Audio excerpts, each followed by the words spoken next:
හරි. හරි. දැන් මේ කතාව හොඳට අහගන්න. හරිද? මේ කතාව හොඳට අහගන්න. දැන් මොකද ආවේ සමීකරණයක් ලියමු. පීඩනය සමානයි බලය බෙදීම වර්ගඵලය. හරිද? ඕක පීඩනය වෙන සමීකරණය. හරි. පීඩනය බලය වර්ගඵලය. දැන් ඔයාලගේ මට්ටමේ සාමාන්‍යයෙන් බහුතරයක් සාතිශය බහුතරයකට දෙන්නේ තියෙන වැඩිපුර ගණන් දෙන්නේ කොහොමද? පද දෙකක් දනගෙන එක පදයක් හොයන්නනේ දෙන්නේ. එක්ක පීඩනය දන්නවා බලය දන්නවා නැත්නම් වර්ගඵලය දන්නේ නැහැ. ඒ කොහොම එකක් හොයන්නනේ දෙන්නේ නේද? හරිද? එතකොට මොකද කරන්නේ අපි?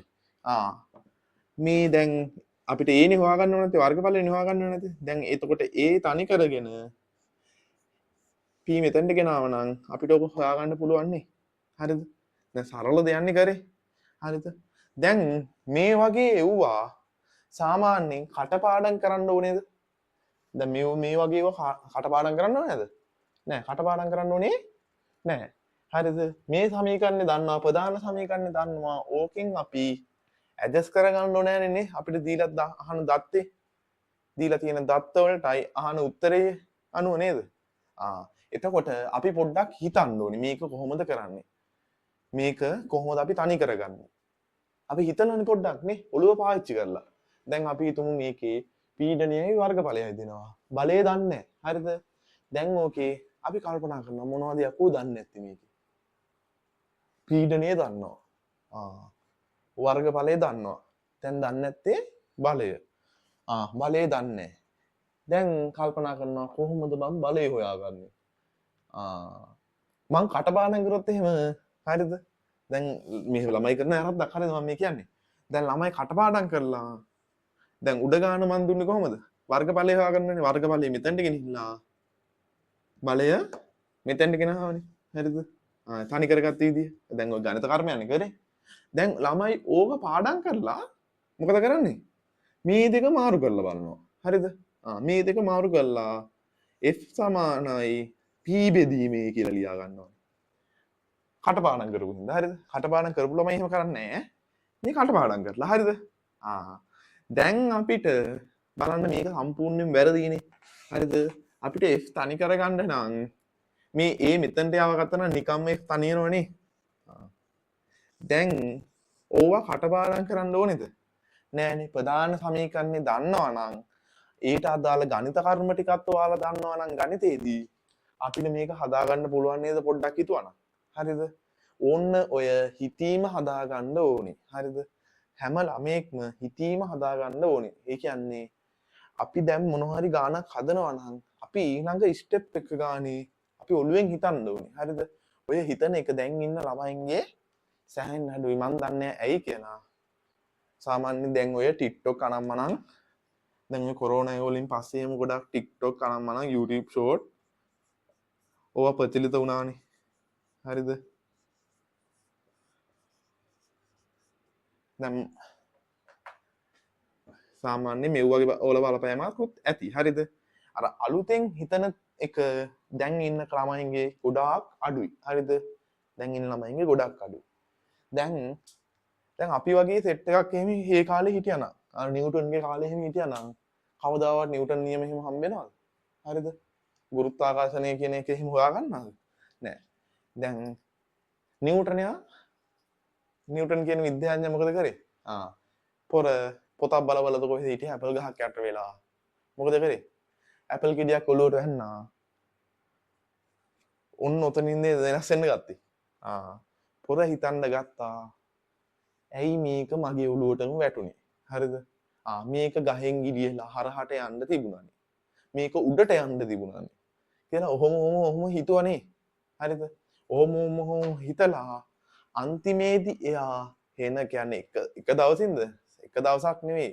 දවස් ගාණක් හිතලා මොකද හොයාගත්තේ අන්තිමට? එයා ගුරුත්වාකර්ෂණය කියන එක හොයාගත්තානේ. ඔහොම එයා ගණනාවක් භෞතික විද්‍යාවේ ಜಾති හොයාගෙන තියෙනවානේ. හරිද? ඒ කියන්නේ මොකද කරේ? අලුතෙන් හිතුවා. අපි වගේම කට්ටිය නෙවෙයිද? අපි වගේම කට්ටිය තමයි. හරිද? මොකද කරේ? අලුතෙන් හිතන්න පුරුදු වුණා. හරිද? දැන් ළමයෙකුගේ ඔළුවට. හරිද? දැන් ගුරුත්වාකර්ෂණය හොයාගත්තේ නැහැ. දැන් ඉන්න ළමයෙක් ඉන්නවා ඕම් ෆෝන් එක ඔබව ඇපල් ගහක් යට. හරිද? ඇපල් ගෙඩියක් යටනවා. එතකොට මොකක් හරි හොඳ කුණු හරපෙකුත් කියවෙලා මොන හරි කුණු හරකක් වගේ කියවෙලා. හරිද? ඌ මොකද කරන්නේ? ඌ එහෙමම උගේ ආතල් එක ඌ ගන්නවා. අර ඇපල් ගෙඩිය තෝරනවා කනවා. හරිද? අලුතෙන් හිතුවද? නෑ. දැන් ඉන්න සෙට් එක ඔන්න ඔහොමනේ කරන්නේ. හරිද? හැබැයි බලන්න ඒ කාලේ හිටපු කට්ටිය මොකද කරේ? අලුතෙන් ಜಾති හිතුවා. අලුතෙන් ಜಾති හිතුවාට පස්සේ යාළුවට අලුත් ಜಾති හම්බ වුණා. හිතන්න නැත්නම් කොහොමද හම්බෙන්නේ? හරිද? ඔයාලත් හදා ගන්න ඕන දෙයක් තමයි අලුතෙන් හිතන එක. මොකක් හරි ගානක් දුන්නොත් ඊළඟ ස්ටෙප් එක ඔයාලගේ ඔළුවේ හිතෙන්න ඕනේ. එහෙම නැතුව මේක කරන්න පුළුවන්ද? එහෙම නැතුව කරන්න බෑ. දැන් මේ වගේ ගණන් දුන්නාම මේකේ තියෙන අනිත් ಜಾති ටික කටපාඩම් කරන්නේ නැහැ. හරිද? සමීකරණ දුන්නා ප්‍රධාන සමීකරණේ පාඩම් කරගත්තා. අනිත් ඒවා හදාගන්නේ කොහොමද? මේකට අනුව තමයි. මේක පදනම් කරගෙන තමයි අනිත් ඒවා අපි හදාගන්නේ අදාළ ගානට අනුව. දැන් මේ වගේ ඒවා දෙයනේ පාඩම් කරන්න කොච්චර තියෙනවද? දැන් මේකෙදි හරි අපි හිතමු බලය හොයාගන්න මේ වගේ එකක් පාඩම් කරගන්න ඕන. හරිද? වර්ගඵලය හොයාගන්න ඔය වගේ එකක් පාඩම් කරගන්න ඕන. හරිද? දැන් ඔය වගේ සමීකරණ ගණනාවක් තිබ්බොත් කීය පාඩම් කරන්නද? මතක හිටිනවද? නෑ. මේ වගේ ප්‍රධාන එක විතර පාඩම් කරගත්තා නම් අනිත් ඒවා මොකද කරන්නේ? අපි අලුතෙන් හිතුවා. අලුතෙන් හිතන්න දෙයක්වත් නැහැ. පොඩි චුට්ටයි හිතන්න තියෙන්නේ. හරිද? අනිත් දෙක ඒ විදිහට හදාගත්තා. පැහැදිලිද? අන්න එහෙම තමයි. අර අපි වර්ධනය කරගන්න ඕනේ ඉගෙන ගන්නකොට අලුතෙන් හිතන එක. සාමාන්‍යයෙන් පොතක් පාඩම් කරාම කියලා පුළුවන් ඉන්නේ නැහැ. සාමාන්‍යයෙන් විභාග හදලා තියෙන්නේ කොහොමද? හරිද? දැන් විභාගයක් වුණාත් දැන් සාමාන්‍ය කළ ගම්ක විද්‍යාව වගේ එකක්. 60ක් තියරි බලලා ලිව්වොත් එහෙම ඒකක් ගන්න තව 15ක් වෙපේ. ඔය 15 මොකද කරන්න ඕනේ නැත්තේ? 15 තනියෙන් කල්පනා කරන්න ඕනේ. අලුතෙන් හිතන්න ඕනේ. හරිද?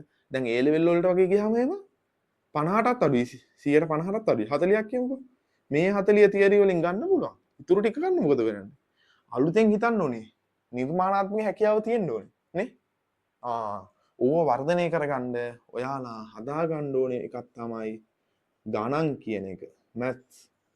මේ ගණන් හැදුවා නම් හැමදාම වගේ පුළුවන් තරම ගණන් හැදුවා නම් මොකද වෙන්නේ? අලුතෙන් හිතන්න ඔයාගේ ඔළුව හුරු වෙනවා. පැහැදිලිද? ඔළුව හුරු වෙනවා. එතකොට අර මේ වගේ තැන්වලදී ඔයාට හිර වෙන්නේ නැහැ. මොකද වෙන්නේ?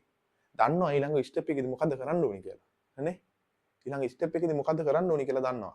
පැහැදිලිද? හරි.